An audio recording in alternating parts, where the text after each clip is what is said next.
Good morning and welcome to the Capital Gang. I am Oscar Semoyamsoke, and this morning, as Moses Kaule would say, we have a bevy of topics for discussion. In the studio already, I have Joseph Otieno. You're most welcome to the Capital Gang, the perennial supporter of the UPC. You're most welcome to Gang. A supporter of the Republic of Uganda. Perennial supporter of the Republic of And Uganda. I'm very disappointed that you did not give me your formal introduction, which is the most optimistic UPC member and the most optimistic Ugandan. Nice. I am delighted to be here. And for those who are not watching as yet, because that's where we're going tech, they'll be watching us as we speak. The studio is full of fantastically young legal minds who are pushing the legal profession to shake. I'm going to be here. Okay, and we do stream, so yes, you'll be watched as well. Okay. So, welcome, Honorable Abdul Katuntu to Gang. Thank you, Oscar, yes. and good morning, listeners. And Honorable Ibrahim Semuju, most welcome to Gang. Thank you, Oscar. I was cautioning my brother Joseph about the Sumbosa now that we are streaming live. You may need to have smaller quantity. All once upon a time thought I was a fan of sausages. He was trying to make a push, and they said, no, not me. But no, Abdu, you're fantastically well dressed on that shot, Yeah. and I don't know how you got it. Cats of the Capital Gang. Yes, Amen. I'll try and find mine as well.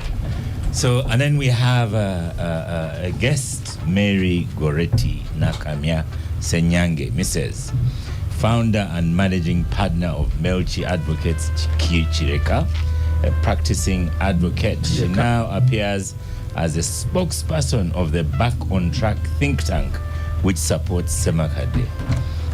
Isaac supports Mr. Isaac Semakade, newly elected president of Uganda Law Society. You're most welcome to the Capital Gang. Thank you very much. We are grateful for this opportunity because usually the things of the bar are quite insane and we never want them in a public domain. But having them today is a pleasure to the advocates. Yes. This is public domain for sure. Yes. So you're most welcome to Gang. And in your opinion, how are the first days of President Isaac Semakade? The first days are action-packed, as President Isaac Semakade promised. He promised action, and he has started with action. With his victory, the landslide, which is really historical for all the various elections that we've had as ULS, he simply asked us to give him the Lion Killers mandate, which he did. The Lion Killers mandate. Yes. We believe Right. that he's the David now of our time, and we have given him the power to strike all the Goliaths in the profession in order to bring the legal profession back on track and to fight for our independence, basically, the doctrine of independence. And the Goliaths are in the studio. We have Abdul Katuntu here. Yes. And Lydia Wanyoto. They are the Goliaths. You are Yes. Lydia is not in my generation. She's a little younger, but a little young. Smaller one. A small Goliath. You are not as devilish as me. Anyway, good morning to our listeners and viewers, and I'm happy to be here. You see, Oscar, in Kenya, when Chivuiti was the chairman of the Electoral Commission, Yes. May he he had so rest in refused to peace. organize a referendum. He said there was no law. Then the Attorney General said, we are ordering you. And he said, this junior lawyer, you cannot order me. The legal profession is like wine, isn't it? it The should be. older, it's like wine. The older I'm told. So Mary Gertie, Yes. you're wearing black shirts. What do they say and what's the meaning? Back on track. The black shirts have Back on Track. Okay. So we are the Back on Track think tank, and we are co-authors of the manifesto that Isaac Semakade is rallying on. And there is a lot more to do. The executive order, R&B, number 1 of 2024 is just the beginning. Okay, let's go into that one. Yes. So what is in that executive order? it seems really implausible that it came from lawyers, or is it just me who thinks that? I carried a copy of the executive order for clarity. In a few sentences. In a few sentences, the executive order mainly looks at expelling the representatives on council, that is the AG representative, the Attorney General, and the Solicitor General representative of the Isaacs Council, that is the radical new bar. You see, because the reason why it was done, it infringes on the independence of the bar.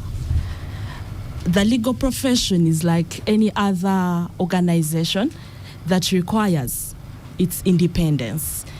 And it's not ordinary. It's one of a kind that has backing of the Constitution, that is the 1995 Constitution, and it also has backing of international law, that is the International Law Covenant on Civil and Political Rights. It also has the backing of the General Comment 31, and also has the report of the Special Rapporteur on Independence of Judges and Lawyers. So we cannot look at it in an ordinary sense. As a legal profession, we cannot see infringement, all laws that are null and void and are no longer in conformity with the Constitution being passed on in a generation. This Isaacs Council is not looking, it's looking at a vision of 2060 where it's going to benefit advocates who are not even yet advocates, who are not even yet born. So when you look at this executive order, people are having double arguments, competing arguments against it. However, it's completely deriving from the Constitution. When we look at Article 274 of the Constitution, it provides that all the existing laws, before the coming into the Constitution, must conform.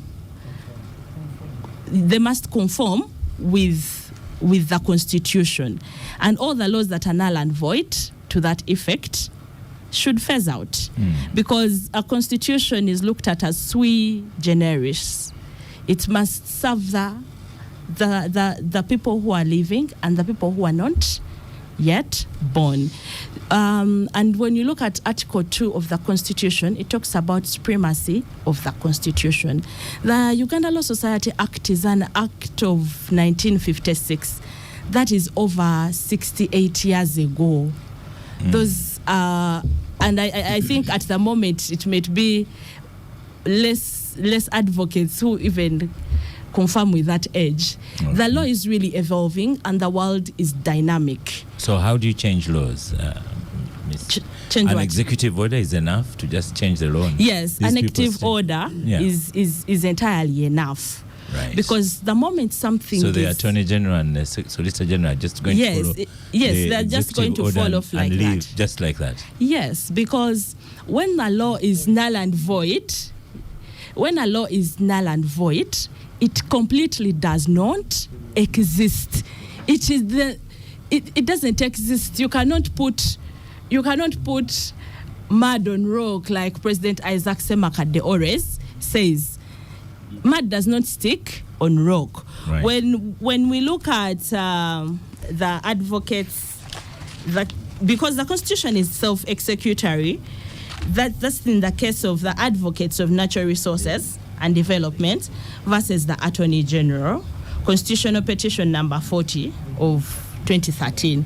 It looks at the Constitution as self-executory, and the judicial officer was saying that it is not necessary that every time a law is inconsistent with the Constitution, it should be brought to court. And in that, they were referring to Article 74. The provision, Section 4 of the ULS Act, is null and void. It is repugnant. It is inconsistent with the Constitution. Okay. It can no longer stand. And that happened on the 8th day of October, 1995, when there was a referendum. And the people were asked when they were making the Constitution.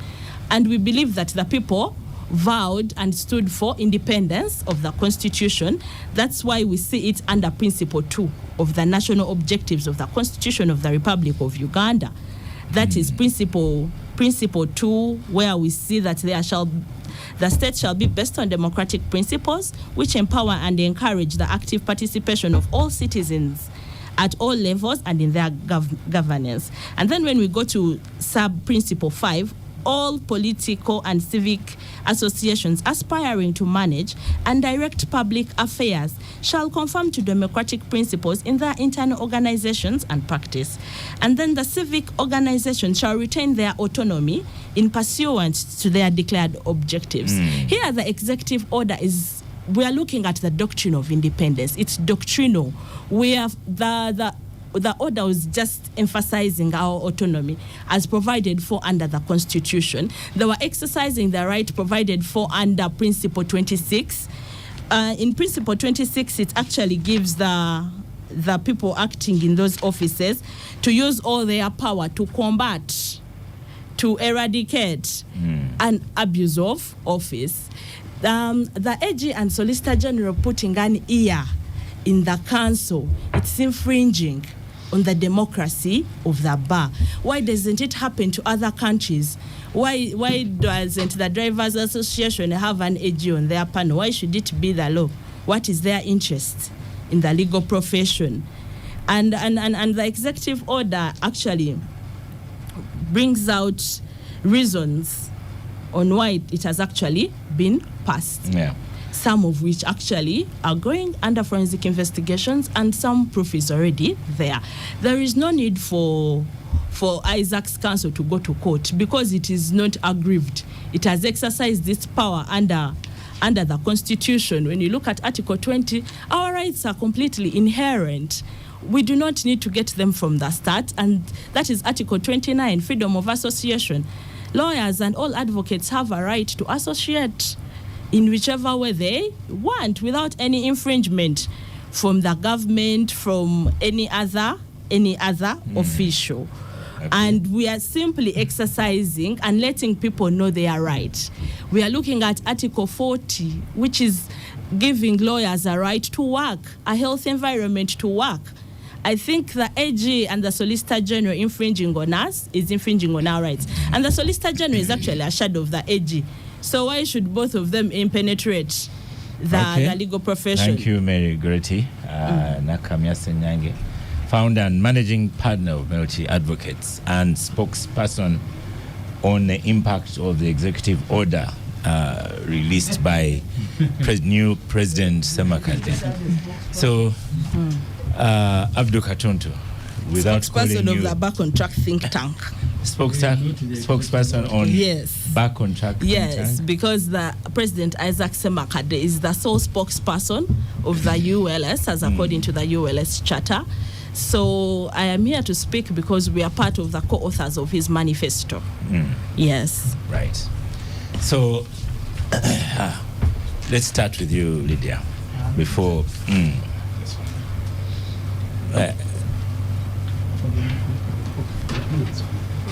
Abdu. Yes.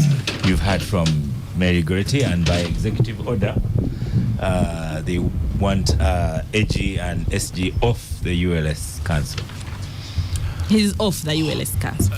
Well, I think we are living in very interesting times, and we should just have to brace ourselves for more of these interesting times.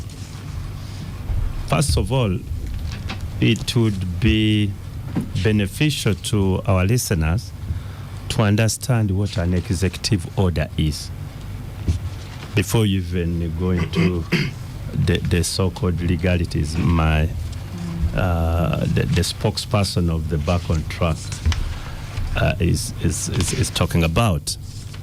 An executive order is certainly must have the source of statute. It is a creature of the statute.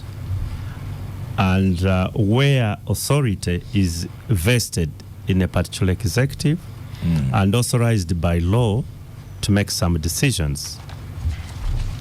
So you and I, let's have more samosa and coffee from Star Cafe.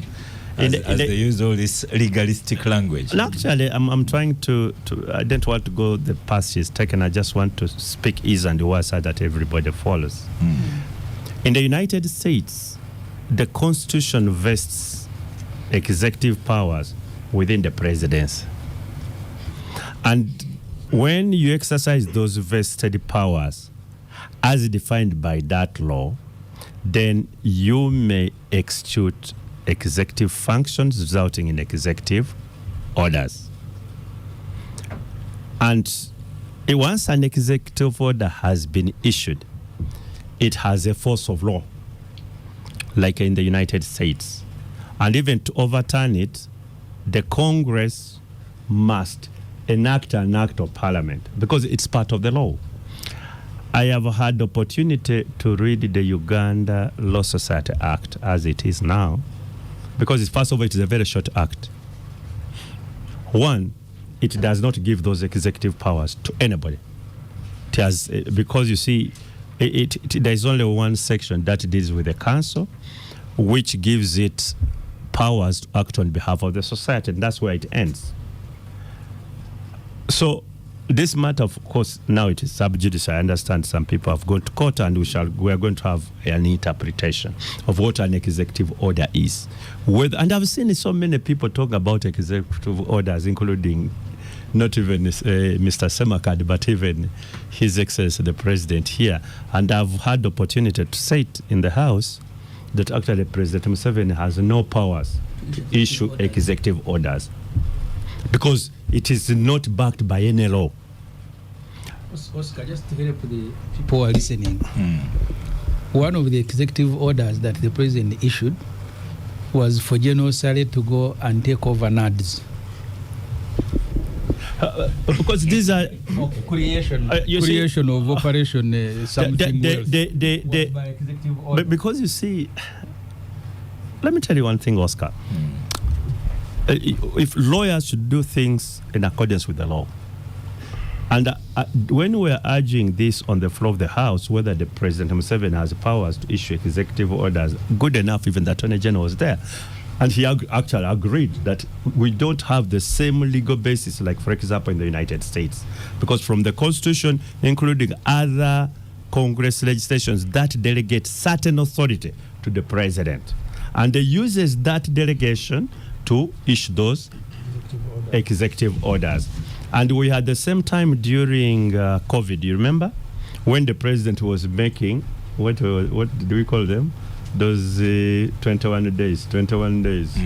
Extensions of closure. There were directives. There were directives. Because all of them did not have a force of the law. We again had to go back to the Health Act. And the Minister of Health had now to issue a statutory instrument to make sure that they are implementable.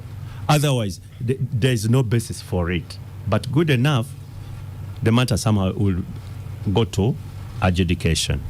The second point she's raising is about the constitutionality. The Constitution is very clear. You can go to a constitutional court to interpret whether an act of parliament, act as capital A or act as small a, just an action, is constitutional or not. You can go to court and have, because that's why we established the constitutional court, whether an act of parliament is constitutional or unconstitutional. You can go to court and seek a remedy. That's number one.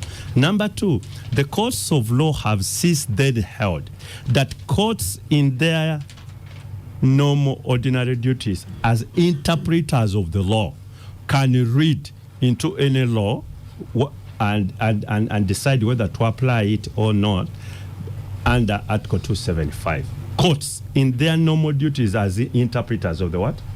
Of the law. They can, much as they are not a constitutional court, and that's the authority she's been citing. What I find, and I disagree very, very greatly with you, Counsel, is that anybody is going to say, no, that is the law, but it's unconstitutional, blah, blah, blah, then you start doing other things. I mean, that is recipe for disaster. Absolute disaster. That everybody is now going to be declaring laws unconstitutional. Oscar here, you'll also see it there. You want to ask? Not yet. If you want to ask, I can. Ask a question. No. I'm not asking a question. No, just hold on. We'll have discussion on the table. Yeah, it will not. Because you see, interpretation of the law is vested in the courts. Interpretation of law. So that's why we said specifically for constitutional matters, we establish a constitutional court. But even if it is not a constitutional court, while it is adjudicating and it finds a law which it in its own view, it infringes the law, it will not apply it. However, you know, when you said that, so the law can be amended by executive orders, and the lady said, yes. I was almost covered my hands, because you see, Oscar, nobody has a right to amend any law except Parliament. Nobody has got a right, including when the courts of law have now declared it. We're going through the process of repealing some of those laws and so on. But I don't want to go so much into the details of it, because I'm quite a disciplined lawyer. I would want to imagine that there is going to be, because the matter is already in court, and all these issues should what? Should come out and go into the details. However, the law aside, I want to look at the circumstances under which this executive order was issued. Mr. Semakade won overwhelmingly, with almost over 70%, around 69, almost 70% of the vote. And in the process, he promised so many things. Because, you know, very different groups supported Mr. Semakade for different reasons. And I'll try to give maybe 4 or 5 of them. One, we had the younger people who were saying this is our own, and they are not comfortable with the dinosaurs. We had upcountry people who are saying no, those Kampala people and you know, Semakade did very well. He went upcountry, mobilized them, and so on. Then we also had special lawyers with the kiosk farms. I don't know that I'm being rude, but with small law firms, who are thinking the big ones, big firms are doing ABCD and they are muzzling us and so on. Then you've got those who had a problem with the bench, because they think administration of justice is not being, who had a problem with the bench. So they voted Mr. Semakade to make a point. This thing about banging the table and so on. Then you also had another group, they're really quite many and so on. So Mr. Semakade now is in a situation where he must be seen to be answering to what he promised to any of these groups. To bang the table. Yes, to any of these groups. Because he came on the platform that he's not going to do things the orthodox way. The one you people know, the one some of us are used to, which made us admire the profession, or which made other people admire or even hate the profession. Semakade has come with his own style. So now he's trying to answer to his constituents. And one of them, I remember the debate which was in Makerere, the auditorium of Makerere. That speech about the current Attorney General and so on, it was so personal. And so on. And it looks like that was also one of the basis of his campaign and so on. So he must be doing that sort of thing. Lastly, I want to inform our colleagues that Law Society actually is a statutory institution set up by an act of Parliament. It is not like lawyers just came together and formed their own civic organization. No. And all these have implications on what you are doing or you are going to do. Some of them, if you are, in my view, acting and there's a little bit of contestation, then the logic thing which should be done is to go to court and say, okay, we are having this problem. How do we handle it? Because our interpretation is different. Doing things unilaterally may not result actually in the outcome you actually do wish. But at the end of the day, you are trying to answer to your voters and you promise them so. I can only wish the society well. Lydia? I wanted to start from the the issue of the victory. Sometimes when you win overwhelmingly or even unopposed, you might begin suffering from a success story from the word go. Because for Sema to have won does not mean that there were no people, the lawyers, who did not support him. So I thought the spokesperson of the Get to Backtrack, the first assignment you should have done after that huge victory was to look for the few Thomases whom Katuntu has actually referred to maybe as the conservatives and bring them on board, because they were in the background. But like I said earlier, that the legal profession, like other professions, it's like wine. The older you grow, the more informed, the more experienced, and the more respected, even on the bench. But I'm trying to. This is my opinion. You don't believe in it, but if I can be listened to, you are listening to you. You don't believe in them, but they matter. That's my personal opinion. And they are members of the law society. And just to say this, because there's this tradition, Oscar, even in court or even in the Uganda Law Society, they are members. They are paid up members. So you may not like them, but they are your members. Therefore, there's the story of the duty of care. You like me, you don't like me, I'm your member, you owe me a duty. So I thought, this is my personal opinion, I thought you do offer a small opening for those voices of your members, because they are members. Secondly, here on Capital Gang, when you are listening, you take notes. So, go on, Lydia. The second issue that I thought is important is the issue of, I'm talking about the buy-in. Because like Katuntu has said, the Law Society of Uganda is not a standalone institution up there. It's part and parcel of so many other stakeholders and institutions. So while we are going to abide and follow the leadership because of the mandate of the back to track, you do not stop other people from breathing. That's my message. You don't stop others, even if it is one person. Okay. You give them an opportunity to breathe, because they are members, to listen to listen to them. Because I imagine, well, the issue now is the office of the Attorney General and the Solicitor General, but at the back of my mind, these guys are also members of the Law Society in their own right, because they are lawyers. Actually, the Law Society Act provides for them to be members as Attorney General and Solicitor General. Yes, but even before that, as lawyers in their own right. No, what I'm saying, the Law Society provides. That's, you see. So my story. Just 1 second. Let me just as information. There are 3 categories of membership. Automatic. One, the first membership by the Act is the Solicitor General and Attorney General. First membership. The second category are us who are there in our own rights. Then the third are honorary members. But the first category by law is the Attorney General and the Solicitor General membership. Forget about of the council, but of the Law Society. Okay. So will I have my time back? Yeah. So my point I'm trying to... Given the background that, yes, you should be still respected, but on this executive order? Not really about respect, but also consideration in their own right. Yeah. And what I'm calling a buy-in.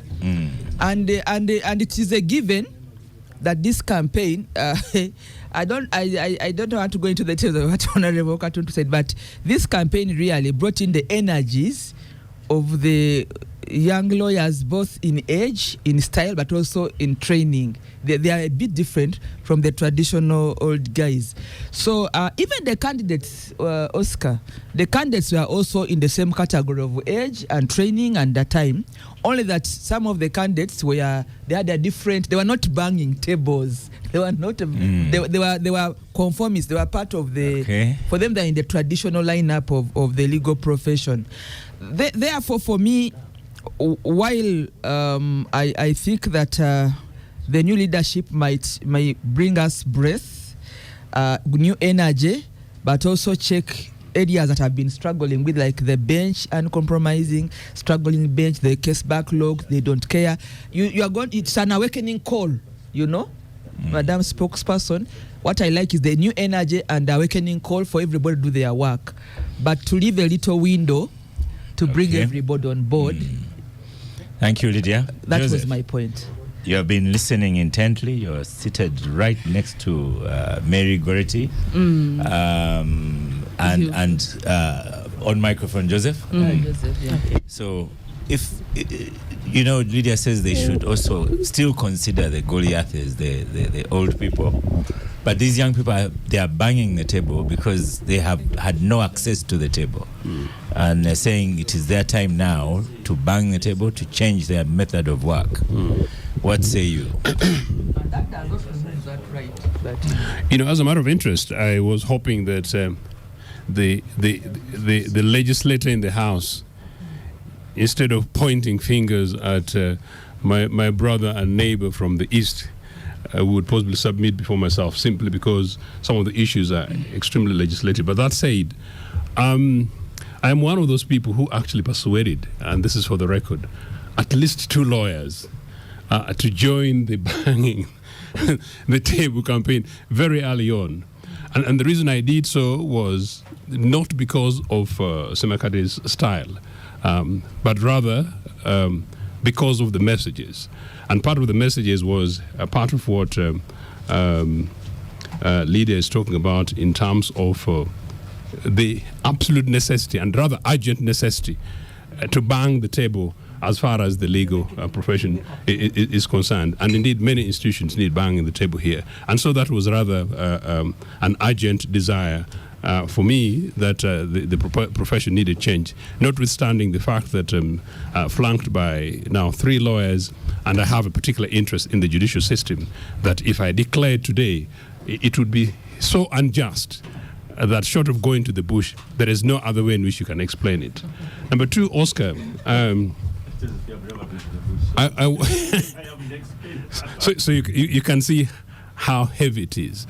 But also, Oscar, I happen to have met a retired, very senior member of the judicial system who told me, again on my case, but without detail, interestingly, that it's because some of the cases related to mine are now being, handled by younger members of the bar. And he was saying that older, experienced guys like himself would not have excessively perverted the course of justice as far as this very particular matter was concerned, to use that very deliberately. And so therefore, there's a mini contradiction there, that whereas it is also true that some of the older guys will come with a huge amount of experiences, some of the things that are actually happening today require a radical change. In any case, one of the things that I am very tempted to support as part of a campaign is the very old-style thing that Abdul seemed to refer, the manner in which you conform and present ourselves. And indeed, for me, I lost to the law going to Makerere by 0.2 of a point, and had I not been compelled to go to the bush elsewhere, I was going to return to Makerere to join the trade. And one of it was basically presentations, form, content, and detail.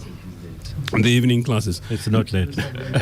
Since I'm in the afternoon of my life, I think I'll be focusing on supporting guys who are banging the table for the future. But point then was that you hoped that some of the relevancies are some of these funny wigs that we pick from the Brits and others, and I just don't see them as excessively necessary. And so in terms of substance, there is quite a lot. But Abdu makes an important point, that lawyers should do things in accordance with the law. Now, there gets slightly contradicted. Is it the case that the new team have taken due consideration to do that? Because in any case, I genuinely massively back them, and that's why I was waiting to hear from from the legislator whose hands might have been tied onto this. Do they do so? I have been one of those people who argue, Abdu, that one of the changes that perhaps a future UPC government would make sure that we put in place is one in which maybe if lawyers misbehave at a certain level, the UPC of the future, which is the UPC anyway, that we make sure that if lawyers misbehave, they do so like what used to happen in my public service organization elsewhere, that you come out as an officer in your suited kind of stuff, where I was working merely in a local government. But if you possibly fight with your wife or girlfriend in the street, you would have brought the organization to disrepute and you would lose your job. So the Law Council is there, but I'm not quite sure whether the Law Council is doing enough. I'm not even sure whether the Judicial Service Commission is doing what it is. The Law Council is under the Advocacy Act. It's not under the Law Society Act. So that's interesting. But I mean, all these are issues that are up down there. And for me, as a member of the public, and perhaps a treble interested party, these are issues that need to be looked at very, very urgently. But really, there is a very interesting thing, just to make a quick point. These guys are talking about finding ways to remedy judicial impropriety. But whether or not they're doing so in a manner in which is in conformity with the law, and to me is a much more interesting thing. So I can't really wait to see where this is going to go, because I think we need to have a resolution, and that resolution is going to serve the population, to serve the country in a manner, Oscar, which is far more than people might politically think. Thank you, Joseph. Thank you. Honorable Simujo. Your time for banging tables is about to end. Banging tables when they are not even voters, but I like this. I like the vibe. You see, Oscar, I want to look at this executive order this way. First, the new president of Uganda Law Society is arguing that when you have the Attorney General and Solicitor General as a member of one of the organs in the Law Society called the Council, they are undermining the independence of that institution. For me, that's the big argument. Yes. I would want to know from the young lawyer actions that have been taken by the Attorney General, not necessarily the Chiwanuka Chiriowa and the others, that have stopped the Law Society from exercising its independence. On the surface of it, they have a point. That may be my understanding. That's why last time I asked, I would tell me the Law Society and so if in the past, maybe just by their own presence, because sometimes you're going to be issuing statements against either their own actions or actions of the state, and you are in a meeting with people that you are supposed to be either calling to order. Ordinarily, it makes sense that you can have the Attorney General and the Solicitor General in a professional body, yet they are key component of the judicial system in Uganda, and from time to time, they will be the people that you are calling to order. They are the ones who are in court, they are the ones who are advising government, and so on and so forth. It makes sense for the Law Society or for anyone to complain that the presence of these two offices do not allow the office to operate independently. I think that argument has a sense. My only problem now, which is my second point, is how you are removing them. That you pick an act, you pick a law, and by your own decision you say, this particular provision in the law goes against the Constitution, and the Constitution said anything that goes against the Constitution is null and void. The framers of the Constitution and the Constitution itself did not leave that matter to individual organizations to be the one to make the decision. I am not a lawyer, but that will be a disaster. Because even in Parliament, I will go and say this particular provision of the Administration of Parliament Act goes against the Constitution, it is null and void. I am therefore declaring it. I am not a lawyer, but I want to look it from that angle. That the point you make, I support it 100%, because why should the Attorney General and Solicitor General be part of a professional body that should look into their own conduct and decision that they make on behalf of government and advice and so on and so forth. But for you to sit and remove them the way you are removing them, you are not acting like a law society. Can I answer that? No, you prepare yourself to answer later. You are acting like a mob that you can, you see, my political life, I have learned many things. Within the FDC, General Muntu, under his presidency, I learned many things from him. I told you, Oscar, here, we went to Kasese for a by-election. I arrive at a polling station where the military is voting from, and they are not following any law. I pick the Benson personally, and I stop the voting. Muntu stood far. He called the Electoral Commission, he called everybody. They went into a meeting. And later he told Chiyonga, who was the Minister for Defense, that even military people have a right to complain if things are not happening the right way. But they don't have the mandate to sort out issues of election. Someone else has the mandate. And he was speaking about the military, but he was also speaking about me, because me, I sorted them immediately. I came and found chaos. I picked the Benson, I took the ink, and I said, there is no voting here. They wanted to shoot me. I said, you can go ahead and shoot me. For the next 30 minutes, there was no voting. So I ran, because you keep running if you're a human being. So when the Moon spoke, I realized that I had also made a very big mistake of picking someone else's mandate, and I am trying to implement it. So while I support the argument that you make, I think you are making a mistake to become the court, you are the accuser. I hear you lawyers say these things. You are the ones who are choosing the Attorney General. You have tried him, you have chased them. So you are acting literally like us, ordinary people. So if everybody conducts from now onwards like you have conducted yourself, you the spokesperson of Back on Track, then there will be no track, because you are destroying the track itself. Okay. Let's have a quick word from Derek Wandera. Most welcome to gang. 1 minute on this one. Agatha Traire. There is another lawyer, yes. Star Cafe is what? I am 2 minutes, Agatha, on this topic. And then I was told that I'm not discussing this topic. I didn't prepare, but I want to agree with Honorable Semujo here. The time I remember when an Attorney General was issued with a certificate of no competence by the Uganda Law Society, of incompetence, sorry, by the Uganda Law Society was through an AGM. It was an AGM that sat. I think the Law Society then was led by Ruth Sebatindira. Now, this unilateral, arbitrary decision, it might be right, like Honorable Semuju is saying, but the process, that has led to this outcome, I think it's a bit problematic. Okay. Derek Wandera. Thank you, Oscar. Thank you, everyone on the gang. I don't know why people are complaining.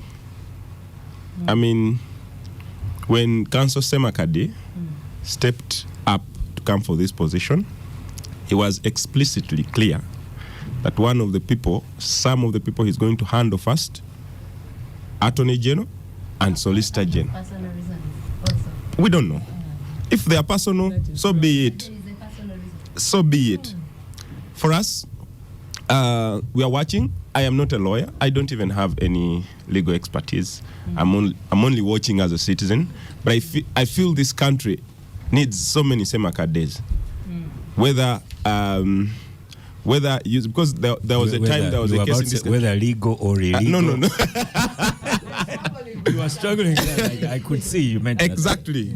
There was a time when there was a matter in the public domain, and people said, "Okay, it is legal, but let us look at the moral bit of it." So if we have gone to that step of looking at things at a moral stage, then I wish we can get some more Semakades to shake tables a little bit more. Okay. Let's go back to Mary Goretti, Nakamia Senyange. Okay, thank you. I think most people... Yes, all those are my names. I think most of the people speaking, except one or two, they are suffering from colonial hangovers.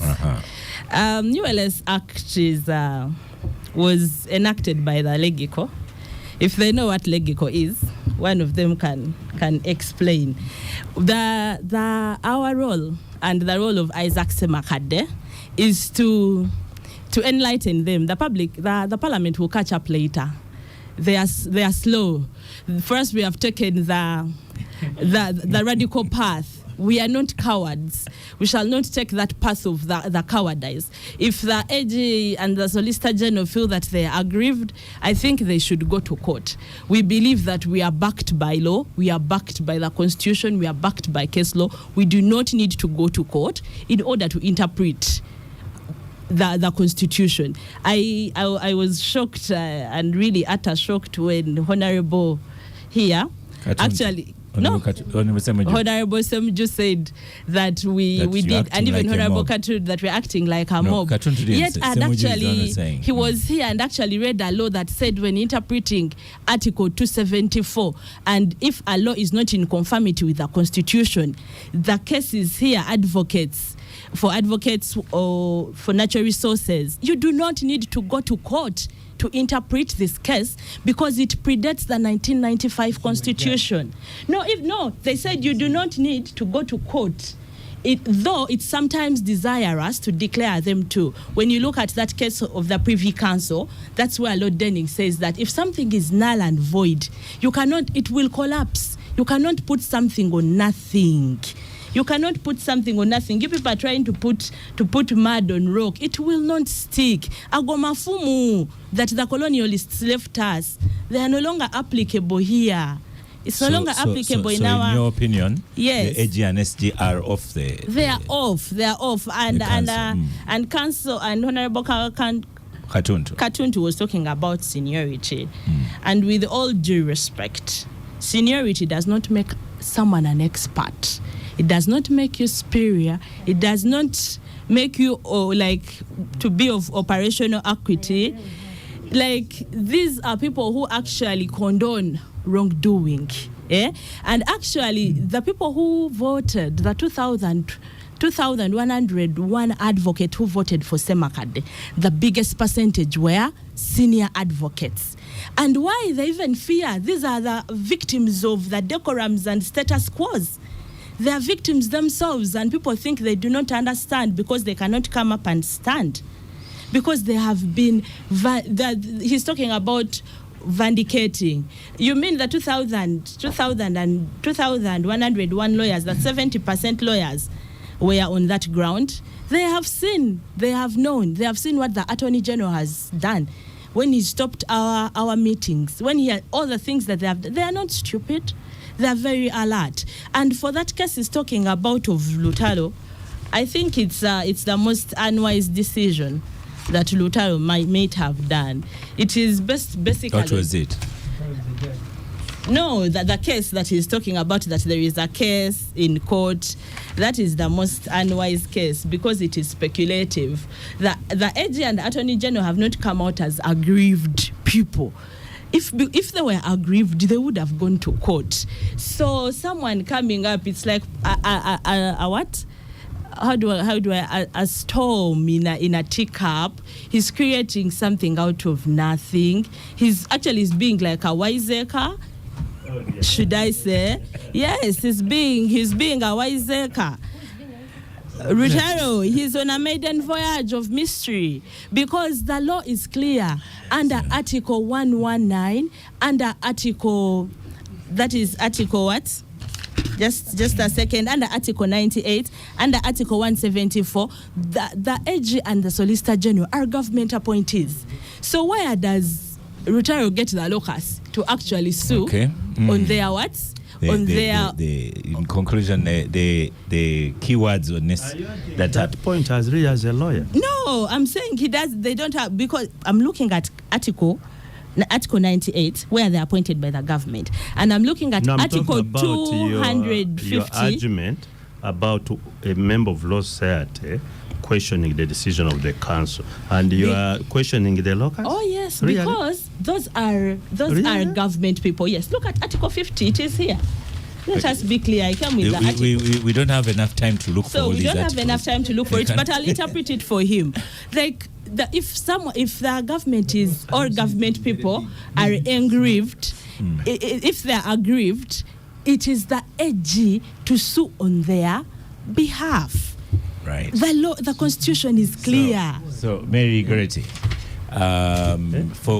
from you, I take the other one. You have made an accusation of Waizeka. Abdu made accusation of kiosk farms. Then you made an accusation of Goliaths that you are fighting, banging the table. So what's your last word on the capital gang? Our last word on the caption on this. On the capital gang, yes. On the capital gang is the people who are not in support with Semakade should get back on track.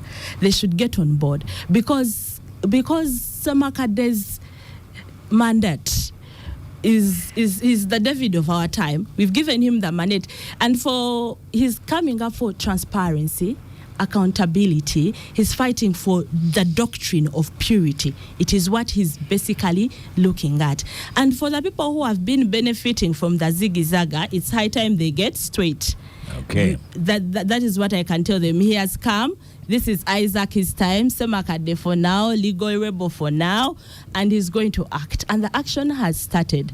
And the action has started. And action has started. And by the way, as the advocates and the Christians, we are not offended. We actually applaud and we are clapping hands and banging the table with him, because when you look at Moses' tablets law, the 10 commandments in the Old Testament, when Jesus came and said, now the commandments are 2. So he's modifying the law, and we should go with it because it's in conformity with the law, it's in conformity with the Constitution and all the international principles. Thank you. Thank you. Thank you so much, Mary Goretti Nakamya Senyange, who has appeared as a spokesperson of the Back on Track think tank, which supports Isaac Semakade, and she spoke on the legal merits and impacts of banging of Executive Order RNB number 1 2024, sacking the AG and SG from the council. We stop for a quick break. Welcome back from the break. It was a noisy break. So we're back on air, gentlemen and ladies. So on air. Derek Wandera, Kenya. There's drama there. The Gachagua. We are back on air. On air. On air. So it's very interesting how, I don't know, Semujo and Abda have been talking about legality of things. So the impeachment of the Deputy President Gachagua happened even without him, even with him in hospital. Gachagua. Not Gachagua. Gachagua. Yes. Okay. Then he was impeached, and the impeachment was confirmed.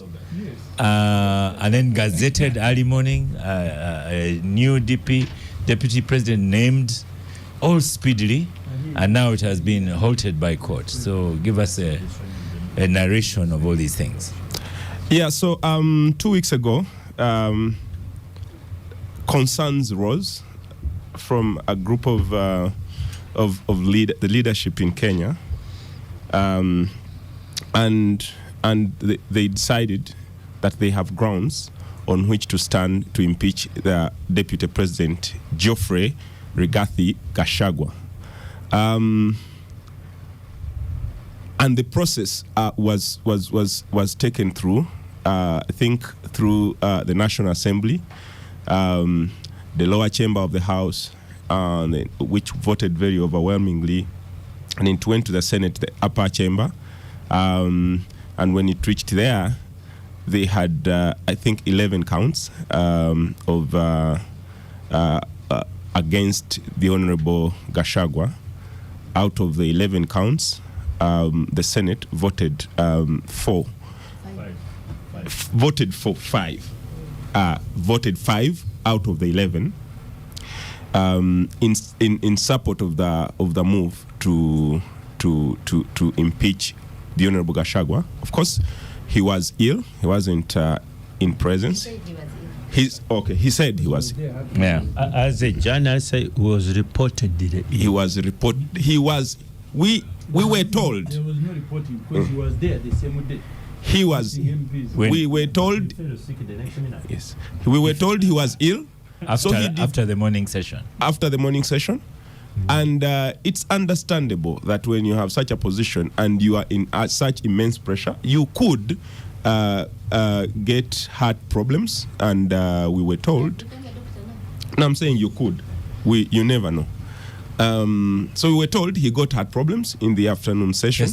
So these problems came after the morning session? Yes, after the morning session. How was the morning session going that could have caused the chest? During the morning session, I think he was given 2 hours to say to defend himself. And his lawyers remained in the chambers. It remained in presence of this whole impeachment process. And indeed, rightfully so, the process went on up to past 11 p.m. And that's when the whole impeachment ended. And the following morning, the announcement of the new deputy president came in, Professor Kindiki, and the process was that speedy. So and even the right now the contention is the court process. The court stopping the whole process has come up after everything is done, and they are saying it has been overtaken by events. Yesterday I was on a certain platform, and when I said probably this is some light and maybe some hope for the Honorable Gachagua, someone told me, wake up, go and pee, and come back and sleep because you are speaking in your own sleep. So, I mean, it seems much like this was a premeditated move. It was much long decided before even the process went on, because the speed with which it has taken, it looks like there is too much force to it than we can see. Lydia, when it kind of reminds you, was it the second Kibaki era, sworn in very quickly? Midnight. Yeah, following the situation that happened during the Kibaki swearing in 2007, in the 2010 constitution and the laws that followed the swearing in ceremony of the president, which also now covers the deputy president, it has been elaborate. So even the nominee, Professor Kindiki, cannot be sworn in on a weekend, and Monday is a public holiday. So they have until like later next week, and then it will not happen because after the Kibaki story of 2007, being sworn in at night at State House, the new laws that followed specifies the time, the venue. It must be a working day. So because this happened, that's why the rush. You talked about the rush. It's because they were looking at Monday being a public holiday, and the weekend was coming in place. But I think they also caught up by time, so they will have to wait to say in Professor Kindiki if they manage to go around the law next week after Tuesday, because Monday is a public holiday in Kenya. But also, the person who manages the process of taking oath is the Chief Justice or a delegated person from the Chief Justice. So the Chief Justice, he has an issue on her table, either to abide by to swear them in, or to respect the order, the court order, because now she's the head of court. So yeah, there is a court order. So all the cameras and all the sensors, yeah, there is a court order to stop from a court. And to swear in Professor Kindiki, it has to be the Chief Justice or a delegated office of court. So I think there will be drama on Tuesday. We wait and see whether or not court will respect a court order, or they will go ahead and respect the decision of the political arm that is moving very, very fast. That's what's happening now. Abdu, from executive order to court order. Interesting times we live in these days. It is yes. Lawyers all over. Yeah, but you know, this both law and politics, and I don't want to go into the law. Because you see, whenever you have a contentious issue like this, you have both sides of the coin being urged legally. The lawyers certainly are making a fortune out of this. All sides, the lawyers are laughing all the way to the bank. But I can say this. One, this is what we call irretrievable breakdown of a partnership between President William Ruto and his deputy, RG, as they call him. Why? I mean, it seems the deputy president didn't realize the one of the laws of power. If you are number two, please behave like a number two. Period. You may be, and I used to see a lot of, especially social media, these activists, they provoke a secondary. I have to remind the whole country. Second, you're vice president. But the man knew what a vice president is supposed to be. Yeah, but even if he was elected, was he just elected? He was also nominated by the person who they ran the ticket on. So today, even if he was to survive by court, what sort of presidency would this be? Where you have a deputy and a president and deputy who don't see eye to eye. So they are stuck. They are really stuck. Of course, it has happened and it ended up into a disaster because Ruto and Uhuru had that problem. That's why Uhuru eventually started dealing with Raila. And what Ford is what we saw today, and some of this, Kenya is facing the same problems. And what goes around comes around. Now Ruto also reached out to Raila. What goes around will always come around. That is the law of nature. Now, the issue which is there now, yes, Kenya is a quite interesting country. One, the courts have kicked out the president before. The parliaments now, both chambers have kicked out a vice president. And then the swearing in is a judicial function. And the swearing in is a judicial function. But the judiciary has already taken A stand. Not a final stand. Some stand so far. Say, okay, you guys. I like the some stand. Yes. Yeah, you're right. Say, you guys, first hold on, and we look into this matter. The matter. And yet, Did they previously say, please continue the process? sorry? The first one was continue the process. Yeah, they said we don't want to meddle into the affairs of the House, which I thought was a very brilliant decision. Let Parliament do what it's supposed to do. Then, if you agree with that process, come to us. You can't stop before Parliament even does what it's supposed to do. So I thought that was a very brilliant decision. The only problem which I saw now is now for the politician now to wanting to outsmart the courts now. By the speed. By the speed with which they wanted to have the so deputy that the president is overtaken in. by events. Because that sets the executive or parliament as against the judiciary. And the judiciary has had those stronger things. Yeah, okay. to take decisions. To take decisions. All you said was courage. Okay.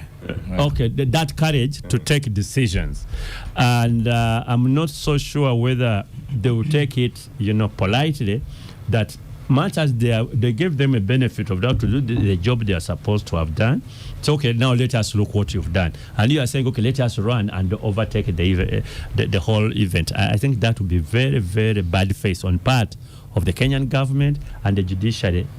The master judiciary would not take it lightly. I guess so. Another lawyer, Agatha. Oh, but this is a political question. It's not a legal one, right? It doesn't. So the judicial process is that's where is in the. So you know what they say? History repeats itself. Ruto fell out with Uhuru after there had been a romance for a while. But what's interesting is that there's one denominator in this. Raila. In the fallout of Ruto and Uhuru, and in the fallout of these people now. Even the one of Kibaki had him. Now, so what you're looking at is like really a political move. I think the majority of the populace people in Kenya are not in agreement, especially the Gen Z, because problems of Rigathi started from these protests. Seemingly supporting the protesters, which Ruto didn't like, calling out the NCI. Is it called the security? Yes. Intelligence. Yes, and which Ruto didn't like. Yet, because one of the charges that fell flat were that he's trying to undermine security by having those comments. And he was saying, but even the president himself has called the IGP incompetent before. So both of us should have a right to call out security where they do not perform. Now, when you look at how all this has been done, the speed with which it has gone through, their constitution says that in the case of impeachment, the president has 14 days within which to nominate a replacement. Then the Senate has 60 days within which to vet and go through that process. But you already have Kindiki. It already took less than 30 minutes.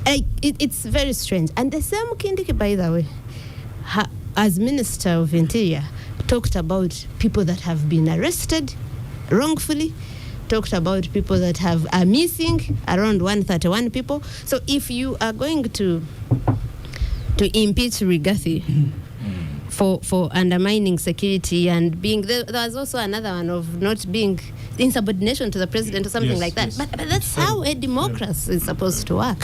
So, but you're bringing in someone who also actually was standing and saying these are protesters that have been arrested wrongfully, and these are protesters that these are people that are missing, because these are the issues.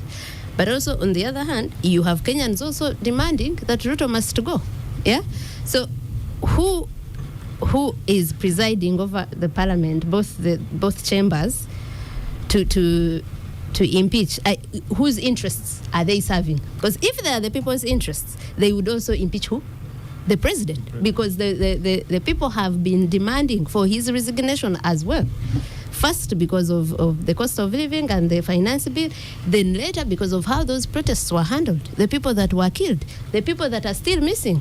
Recently, many of the activists were arrested as they went to take to the president's office a list of missing people.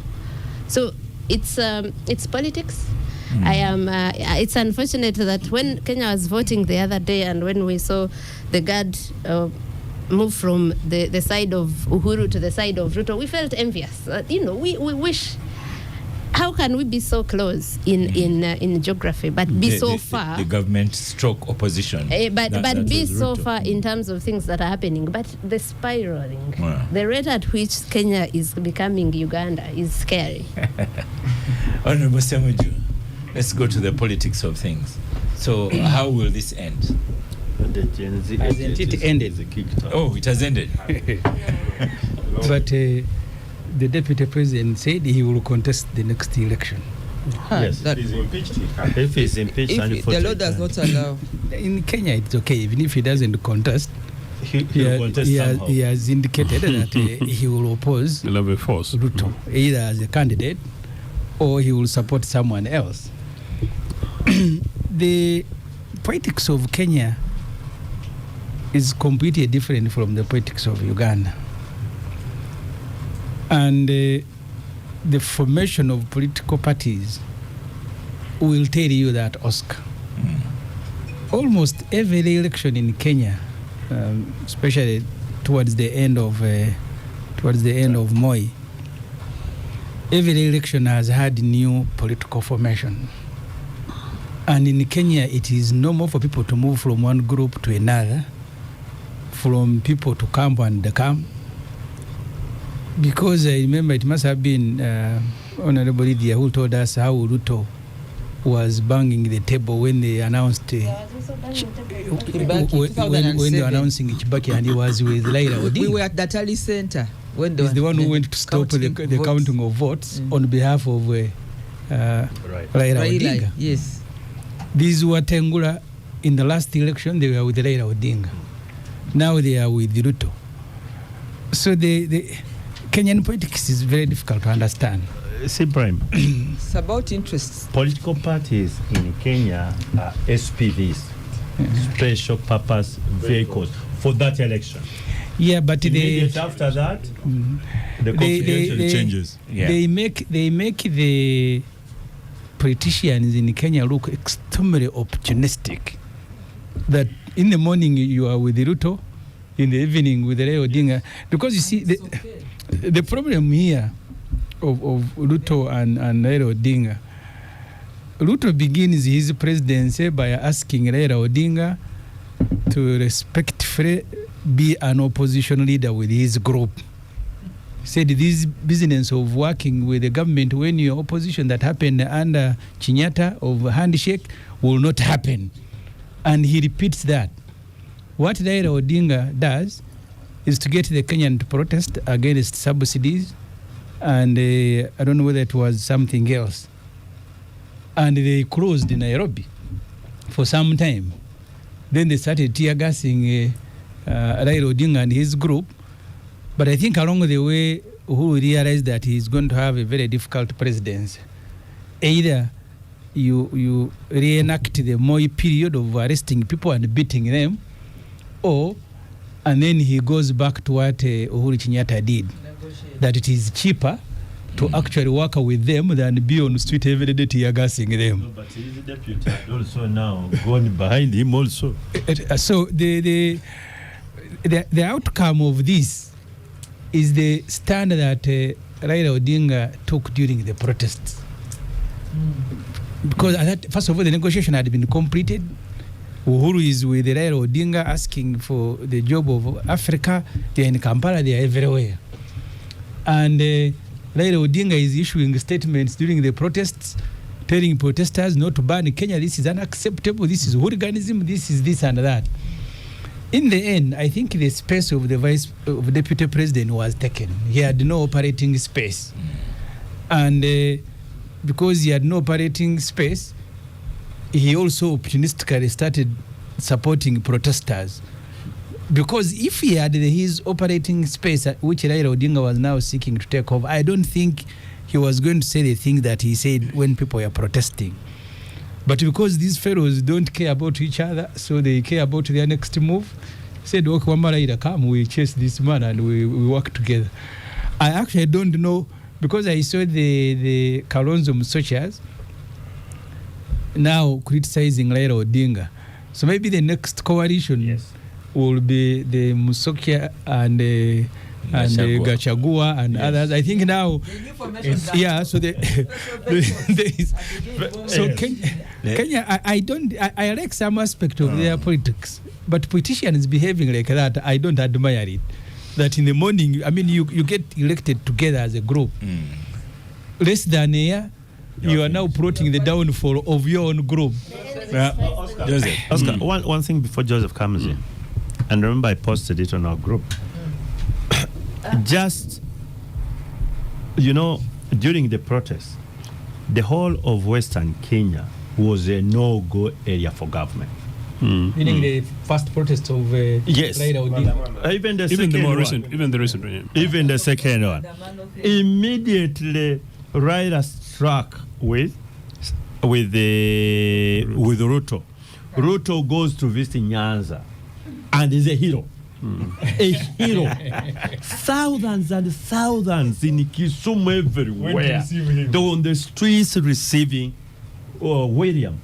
And you can't imagine that these are the very guys who Ruto must go. Now they are saying Ruto our hero, Ruto our hero. So, even this thing about Gen Zs, you let the Gen Zs now ask for another riot. Okay. And you see whether they will get the foot soldiers, because the foot soldiers were actually rider people. Joseph. I've told this problem. But at the beginning of my understanding practical politics outside the boundaries of this country, I spent some time in Kenya. And that is the early 80s when... Pardon? No, I'm asking him whether that is the reason that the APC government became as brutal as Moi. Um, No, I'm just asking. But first continue. He says he went to Kenya to learn. That is why you're failing to learn from Kenya. Because I've actually said Kenyans actually learned. And it's a very important point. In early 80s, when political parties were banned in Kenya, we had a thriving multi-party democracy here post Idi Amin. And as a young student away from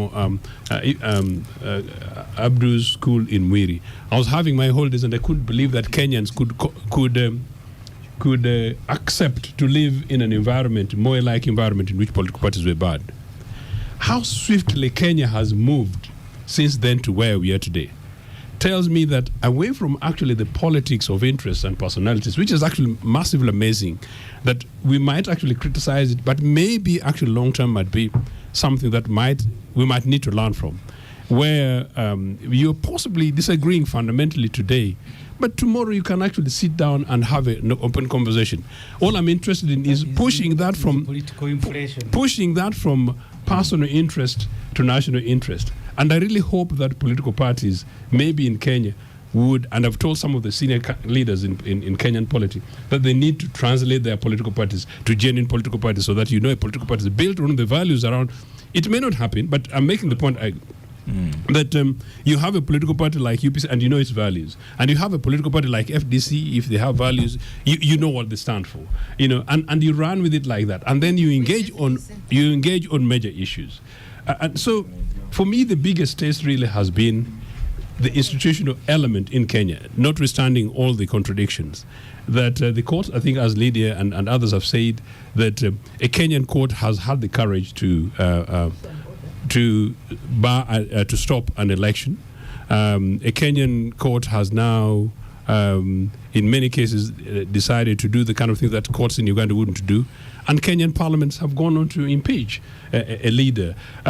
I think what is here is the test that the courts, as interpreters of the law, Kenyan courts are able to do what they're supposed to do. That the parliaments, also can go and do what they have to do, rather independently, pushing their interests, but independently, without necessarily bothering what State House or others will be doing. What is interesting to me, though, is that we saw this happening. The swift manner in which Rigathi, from the election as a running mate of Ruto, it was extraordinary that this is the guy 2 years later who would be associated with Gen Z. It was quite clearly a strategic interest protest, for which obviously it has sort of partly backfired. For me, I think what is important is the fact that the more recent things, I'm not necessarily sure that it's really very much about trying to push to manage time. If it is the case that they've decided that there is a national consensus, and I think generally there's a national consensus that Rigathi must go for the political powers that be both in the judiciary and in the political systems, there's no reason why they should necessarily have waited for 2-3 weeks and left a vacuum in which maybe the Gen Zs and others might come in. So I think to me it's much more of reading efficiency rather than a political expediency. I just wish half of what has happened in Kenya in the last 10 years could happen in Uganda. Okay. Thank you very much. We'll stop for a quick break.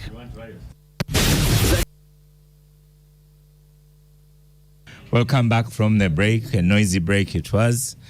This is the Capital Gang getting into the last part. I beg your pardon? So, Honorable Semuju, what happened to NUP prisoners for having changed their minds and pleaded guilty? I don't think they changed their mind. As a journalist, I covered the arrest of now Katikiro of Buganda, Charles Peter Maiga, together with Honorable Segona Nambozi. They were accused of recruiting rebels, procurement of arms to remove government. Eventually, what was supposed to be a matter of police and DPP and court became a matter of Museveni, his cabinet, and the Katikkiro then of Uganda, Engineer Walusimbi. In one of the meetings, at Serena, Dr. Ruhakana Rugunda, if I'm not mistaken, he was Minister for Internal Affairs. He came with a draft of a document that he was supposed to sign, he Rugunda and his team on behalf of government, and Engineer J.B. Walusimbi on behalf of Uganda government. And one of the clauses in that agreement, in that document, was that the Katikkiro will go and speak to Mayiga and Namboze and Medad to abandon the rebellion whose aim was to remove. So they were making the Katikkiro almost to make a self-confession that his Minister for Information, Segona, was a deputy and Namboze was heading a committee, that they are involved in subversive activities. I will go and speak to them, and they stop. And because I am also Nkobazambogo, an activist, we protested. I had a bitter exchange with Katikkiro for not seeing that they were making him confess that people had been picked for. So government does this, Oscar. I am only giving an illustration. Sometimes they do it because they are holding on to people for a very long time and they want to abandon them. But they will want victory even as they do this. So one way of registering a victory on part of government, because they don't want to appear like they are arresting these people for no reason, you make them confess and then you release them. Then you will not accuse government of rounding up people, of disappearing people, subjecting them to military court and so on and so forth.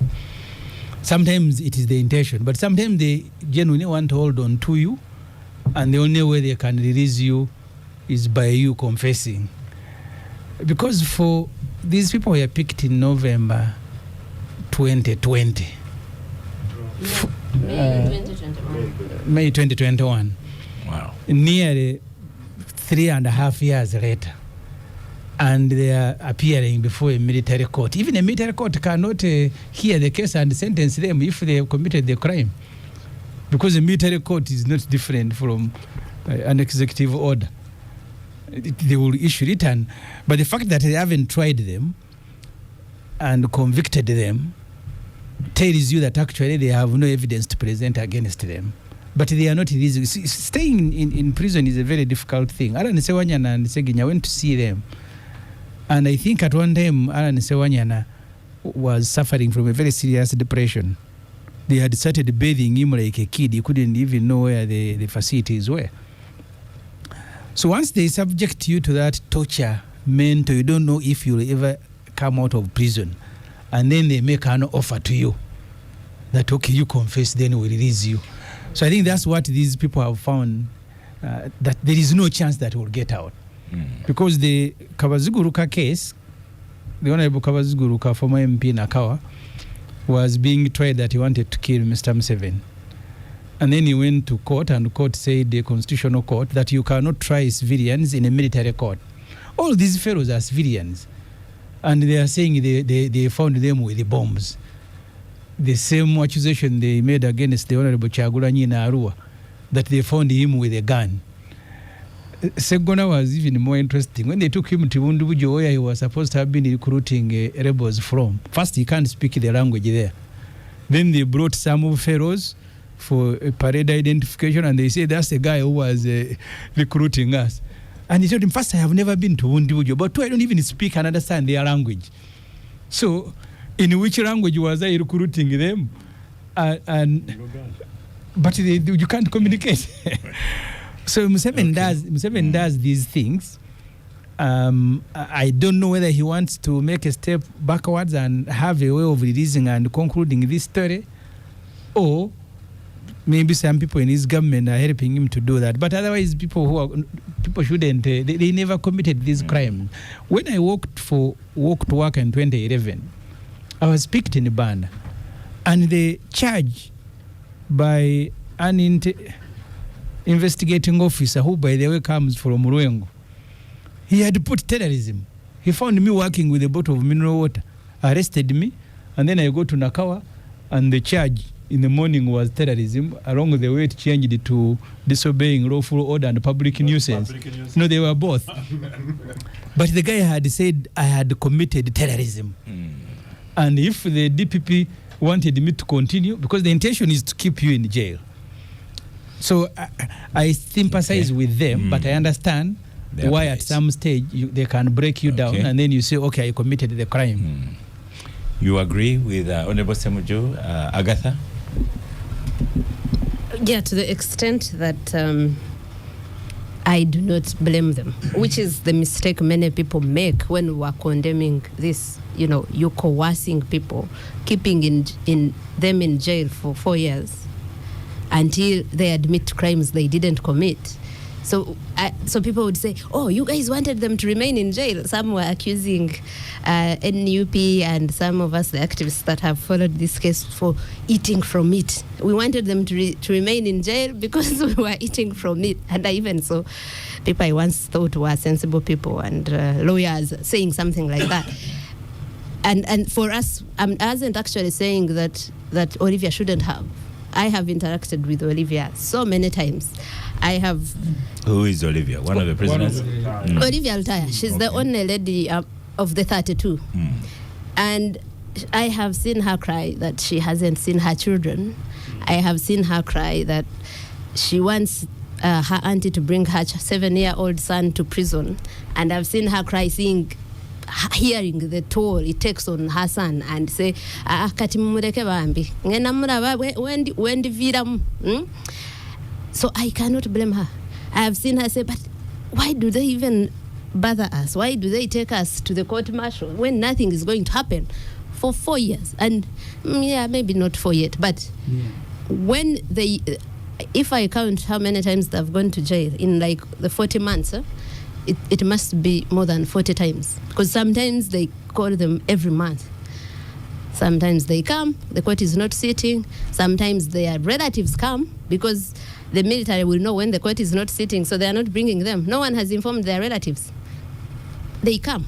These are relatives that are not even allowed in the court, in whatever. It's not a court per se, because that Kabaziguruka case that Honorable Semuju alluded to did not just say do not try civilians. Said this is a tribunal to discipline, not a court.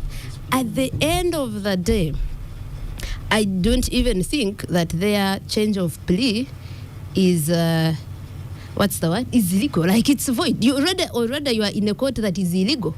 So us who are worried about the consequences, the implications of that, a criminal record has consequences, because you are going to have problems looking for jobs. You're going to have stigma, because you actually admitting that you committed treasonous acts like that, like an offense that would ordinarily attract a death sentence. So maybe we shouldn't even worry, because there's a judgment that says this is not even a court in the first place. Just say null and void. Yeah, it's null and void. But the problem, is Oscar, that and that's where when I see what Semakade is taking the Attorney General through, I don't feel so bad for him. He appealed this decision of Kabaziguruka and didn't just stop there.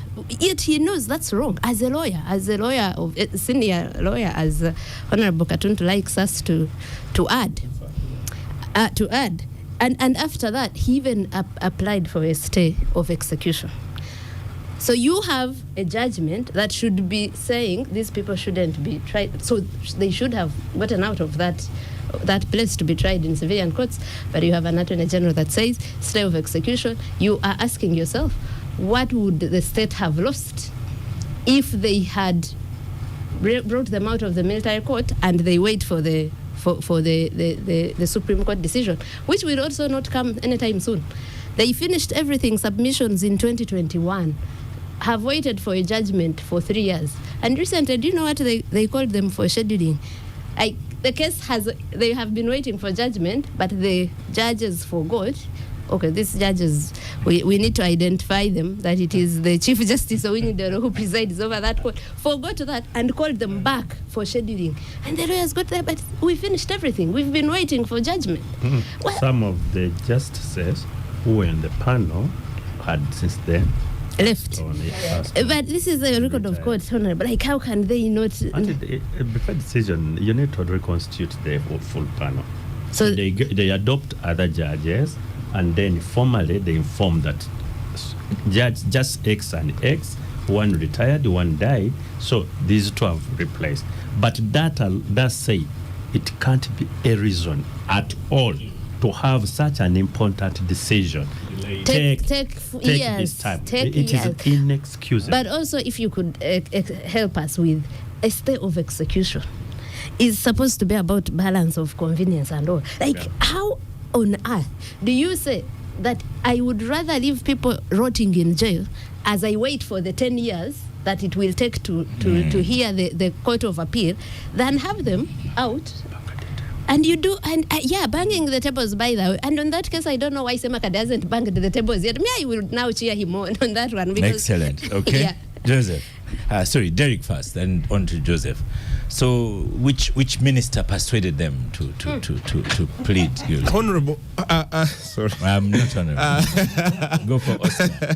I was going to mention the honorable's name first, but Oscar, I as a journalist have followed this case from the first person who was picked in November 2020. From the first person when the picking and abduction and those arrests started, I documented most of the cases in the Daily Monitor. There were over 1,300 and so people who were picked on the streets of Kampala. And just to bring you to speed, these 32 were picked in May 2021.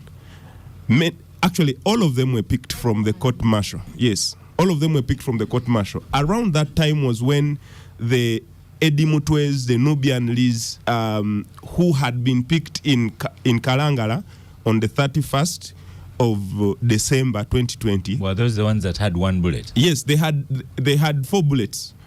By the way, on that day, I was one of those who was also arrested as a journalist covering the trail, but I was released hours later.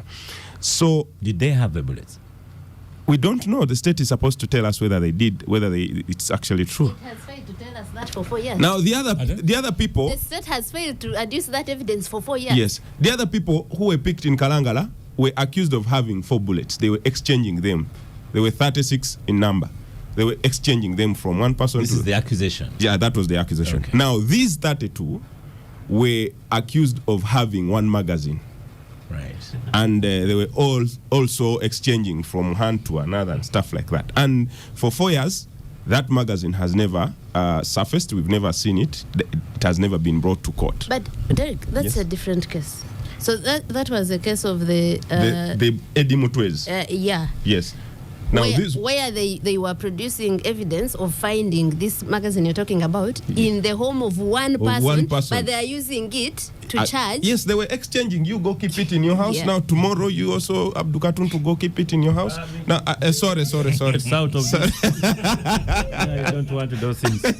So that has been the chronological flow of events, and I saw depressingly and surprisingly that a honorable minister goes on air and says, I have been trying to help these people come out of prison.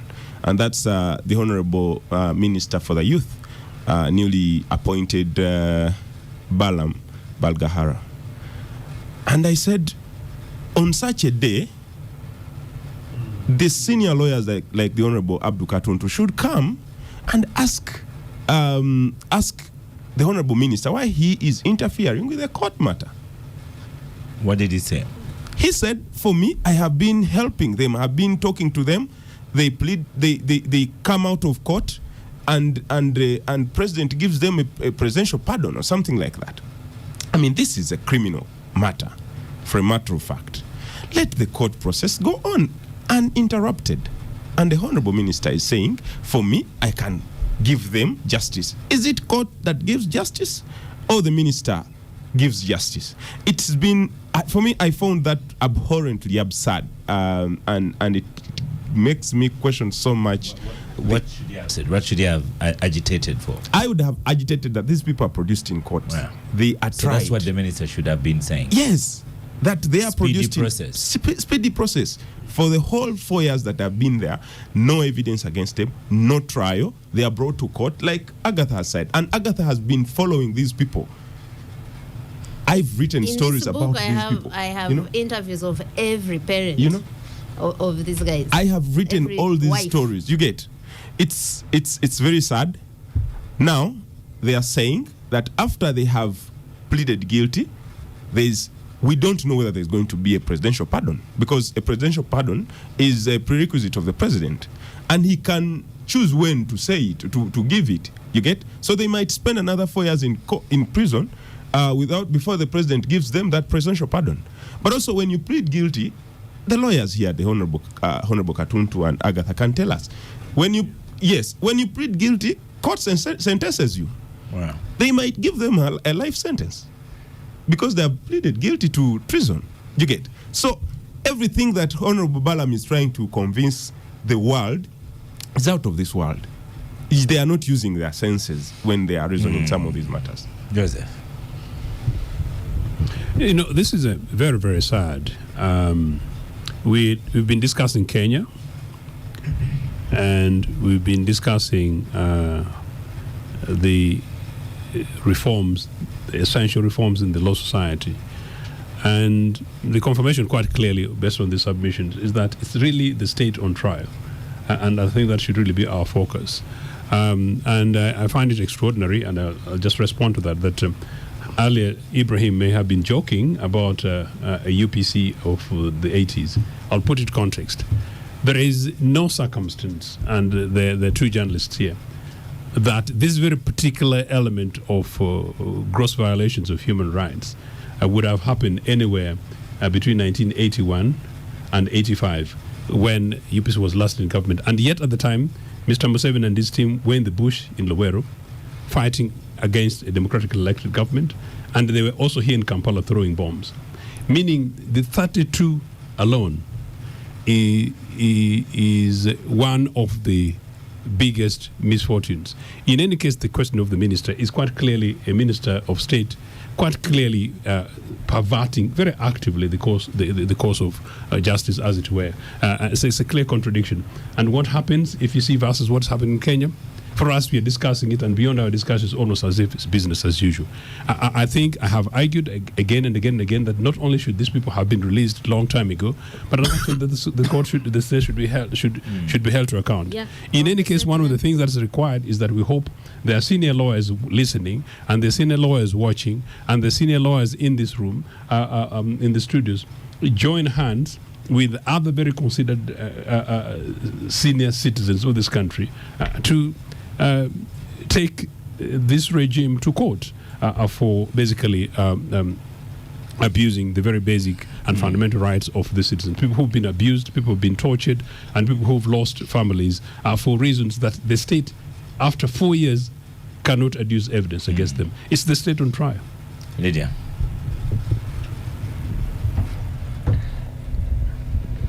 The whole unfolding is like maybe a test on the rule of law, and it's a very serious matter. Now, for Balam, I think it's also part of the politics, but also to show that he's doing his work because most of these people are young people. These are youth. So for him, he was like, whether you are in prison or not prison, I'm a minister for the youth. But he's doing his... I don't think it's fair to even discuss what Balam's role is, but because you'd be expecting something what he is. That's Balam. That is him, and I think to expect him to do outside what he's doing, I think you want to redefine his character and also what he is. So you leave him... himself as the one who tells the courts what to do. But that's what he is. And therefore we should focus more why court should allow a chivulu to even meddle in its space. Or if it's not a court, I mean, where have these people been since 2020 or 2020? Where they've been? And for someone who has been in a place that is not maybe defined in court of law, like you are saying, and they have families, they have young children, I think you've been pushed to the wall. You've been pushed to the wall. It's as good as being denied the food, and then anything that can make you breathe or live, you can eat. Then you say, why did you eat this? But you are having your last breath.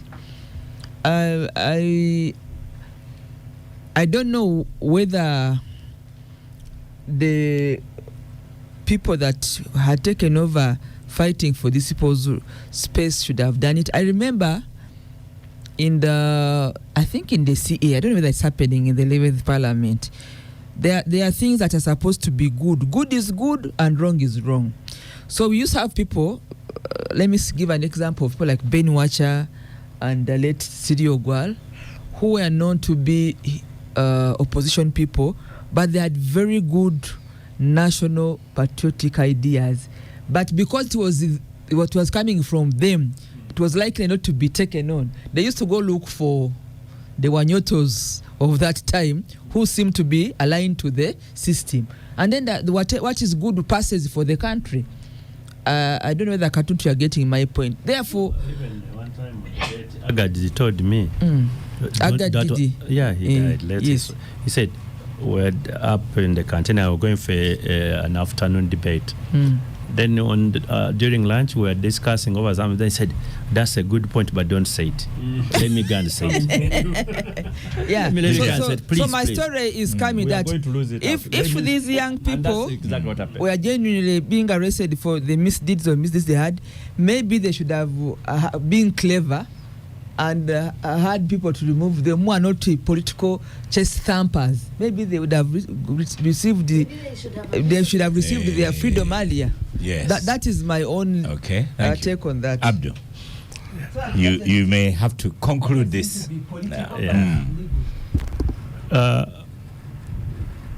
course, everybody knows that just delayed is just denied.